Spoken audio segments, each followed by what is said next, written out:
Stephanie. I am the new children's drawing and painting instructor at Locust Street Art, and this video is going to be about sketching your neighborhood with colored pencils. For this tutorial, you will need paper, colored pencils, an eraser, and a pencil sharpener. To get started, choose up to 4 warm colors. These will be your main colors. Warm colors are bright yellow, pink, reds, and oranges. The focus is to use color and shape to draw 5 cool items from around your neighborhood. Think about your favorite sites and try to draw them from memory. Start with shapes. Use basic ovals, circles, and rectangles to start. Make them as round or sharp as you'd like. My first neighborhood item is going to be flowers. It's a little early in the year for flowers, but I'm so excited for spring.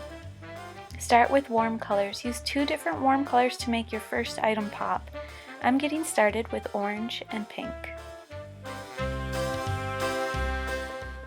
These flowers are made with circles and ovals. Experiment with different shapes to draw different flowers you see around the neighborhood. You can draw a whole collection of different items or a pattern of the same item. Shapes are how you can create cool patterns.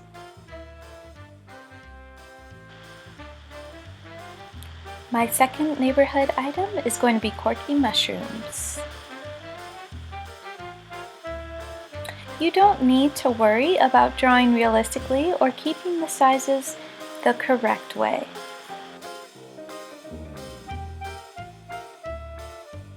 Mushrooms have bean-shaped tops and grooved stems. You can use circles, swirls, and lines to make them unique.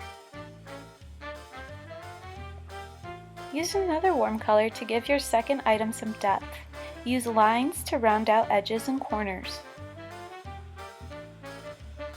Make your lines as light or as dark as you want. Darker lines make the object look like it's closer. Lighter lines make the object look like it's farther away. For your background, we're going to use cool colors such as blue, green, teal, or gray.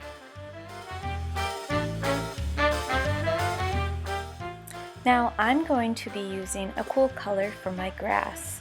This will help keep my flowers and mushrooms in the foreground and pop out more.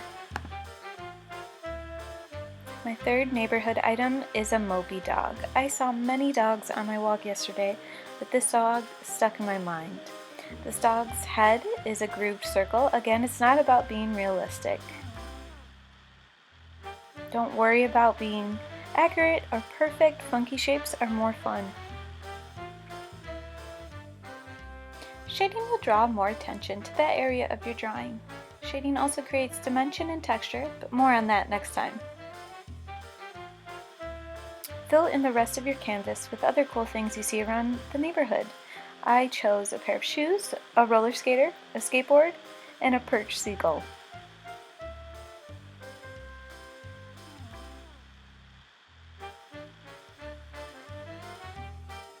Make use of your space. Make your favorite items large and detailed.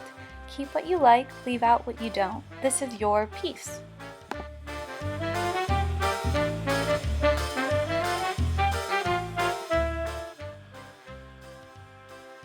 Sticking to a few colors will help your viewers see what you want them to focus on, and not worry so much about the less fun stuff.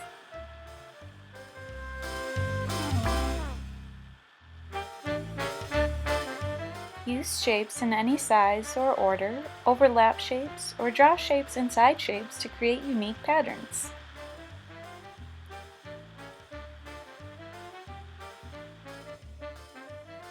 The last thing you want to do is look over your drawing and see if there's anything else that you could add, any details that you might be missing, and then you are all done. Next time we will use markers and oil pastels to add some shapes and colors. Thank you for watching.